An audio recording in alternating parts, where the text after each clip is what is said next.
तू पार पडायला नको का?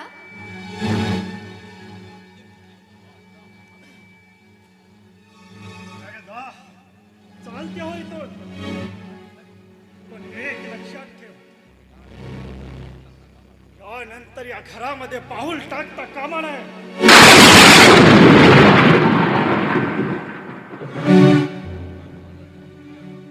आणि कधीही तुझ्यावर संकट आलं ना, तरी हा तुझा बाप कधीच तुझ्या मदतीला धावून येणार नाही. चल गंगू, अगे चल गंगू, आपण आता देव दर्शनाला निघून जाऊ. गंगू, अगं म्हणतात ना, गध्याला चांगलं ज्ञान गदा हलवते आपलेच काय. गंगू, अगे जो मुलगा किंवा मुलगी स्वतःच्या आई वडिलांच ऐकून घेत नसेल ना, तर त्याला सांगून काय अर्थ आहे ग गंगू, काय अर्थ आहे. चल गंगू चल, आपण देव दर्शनाला जाऊ. थोडे दिवस आपल्याला बरे तरी वाटेल. गंगू चल.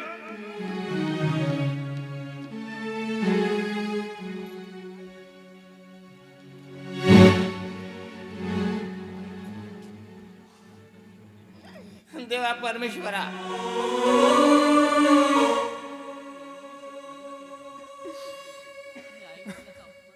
मी आई वडिलांचा अपमान करून रणवीर सोबत लग्न करणार. माझ्या आई वडिलांना सुखी ठेव म्हणजे झालं.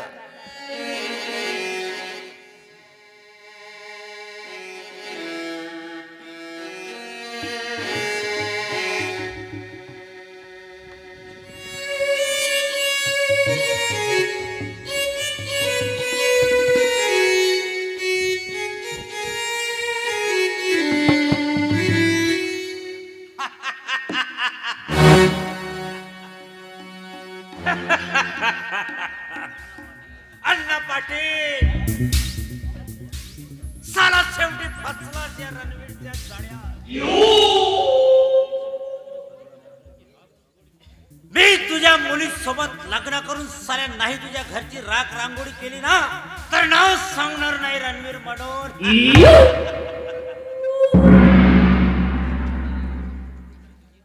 अरे आता तुझी तर वेळ लवकर आलेली आहे. आता प्रश्न राहिला तो तुझ्या त्या दोन मुलांचा, योगेश आणि विक्रम, ज्यांना सुद्धा कसा फाशात पडून त्यांची वाट लावतो ते बाग. अरे कुठं हात टाकल्यावर कुठून काय निघते हे या रणवीरला चांगलंच ठाऊक आहे.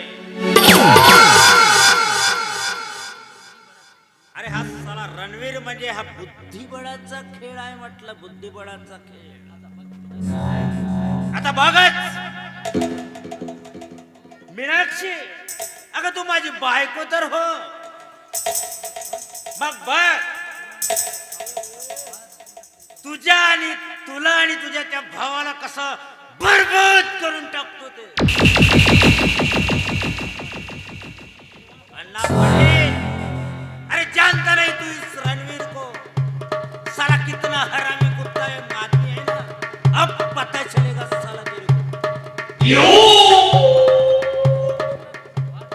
अरे साला अण्णा पाटील, तुझ्या संसारामध्ये कसं वादळ निर्माण करून तुझ्या संसाराची कशी राख रांगोळी करतो ते बघा साला, तू बघा.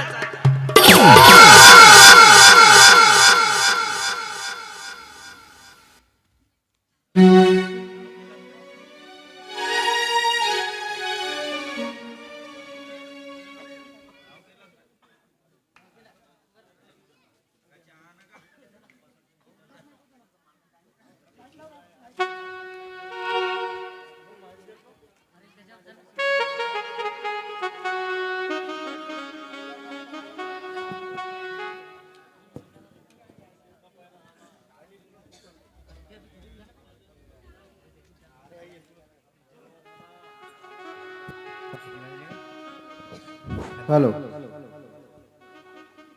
दंडार मंडळाला काही बक्षीस आले आहेत, ते येण्याप्रमाणे